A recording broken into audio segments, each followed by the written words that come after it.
I think Dwyane, I know Dwyane's in California right now with his marketing team getting ready for the season, so I'll have a conversation with him somewhere shortly. I texted him after he got his long-term deal with Lening, and we want him back. You know, he and Udonis we want back, but we're giving him space, you know, and we know what we have up front. We know our young guys, and we need to anchor our young team with a veteran presence of the both of them, and also a very talented Dwyane. You said also at that time that you needed to talk to Mickey when it came to luxury tax and things like that. Obviously you have.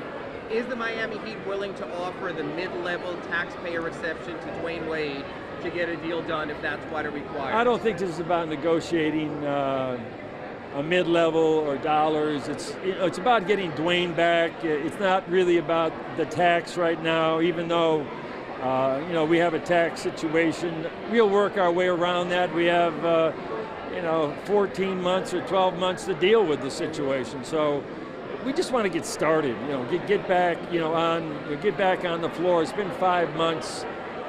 Get the training camp. Play our preseason games to start the season. We want Dwyane to be part of that, and yeah, all the business you know, aspects of the tax and the cap, that's all part of the equation, but let's get the team together. And you have 7 weeks to your deadline with Justice Winslow's rookie scale extension. Right. Where does that stand? Where is that headed? Well, it's headed in the right direction, but I think there's some, you know, some timing issues there. There's some, I think, issues during the regular season, but we're committed to Justice. He's committed to us, and we have until October the 15th to make that decision. But we've been in constant communication with his agent and with Justice. You know, so you've signed a few players recently, especially a couple of guys have been with you, Briante Weber and Jarnell Stokes. Can you go through the recent signings, those two, Marcus Lee, Malik Newman? What's been the thoughts on the recent signings? Well, I think there's a philosophy now in the whole NBA. If you take a look at, you know, having a 15-man roster and then having two-way players, that if you take a look at all of the signings that are going on right now, I think teams are committed probably to 11 or 12 players that are going to play or be part of your rotation, you know, take up spots when players get injured.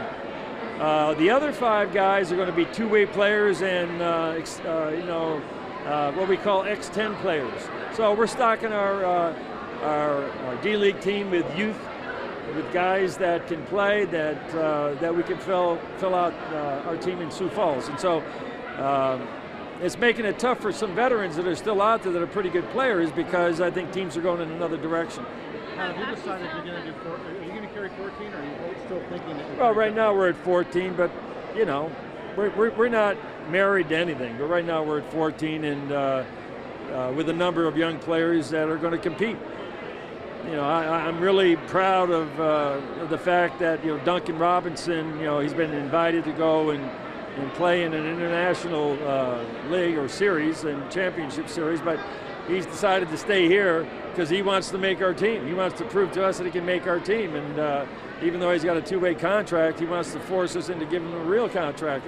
I mean, he's got a great attitude, and he's exactly what we need as a shooter, and you know, we like Mateen, Yante Mateen, so we just feel good, you know, about our roster right now. We still got, you know, 5 weeks to deal with the rest of it. When you're bringing essentially the bulk of the group back, if not the whole group, pretty much, from that off-court perspective, how vital is it to get Dwyane and UD done sooner than later? Well, we're going to get them done. You know, I think we'll get them done. Again, I'm not 100% sure. But I know UD's in the fold, but you know, Dwyane is he's like Manu Ginobili right now. Manu's 41 years old, and these guys are contemplating, you know, what they want to do with their life. Dwyane has a prolific off-court life that he's building. I think it's great. I'm proud of him. You know, as I said at the end of July, we want him back as a player. We want him back as a competitor. We want him back as a winner. We think he can still play.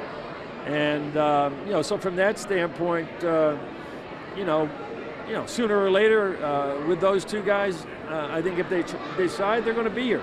Let's wait till after Labor Day. I think that's always sort of the drop-dead date for players. So are you saying Udonis is returning, or is that? Yeah, I think I have a real good feeling that UD is going to be back, and so there's not been any announcement on that. It's just a gut feeling about UD and what he wants to do, and so it'd be a very awkward feeling for me after all these years of having him on the roster and not having him here. So I feel good that he's in, and we'll just wait on D-Wade.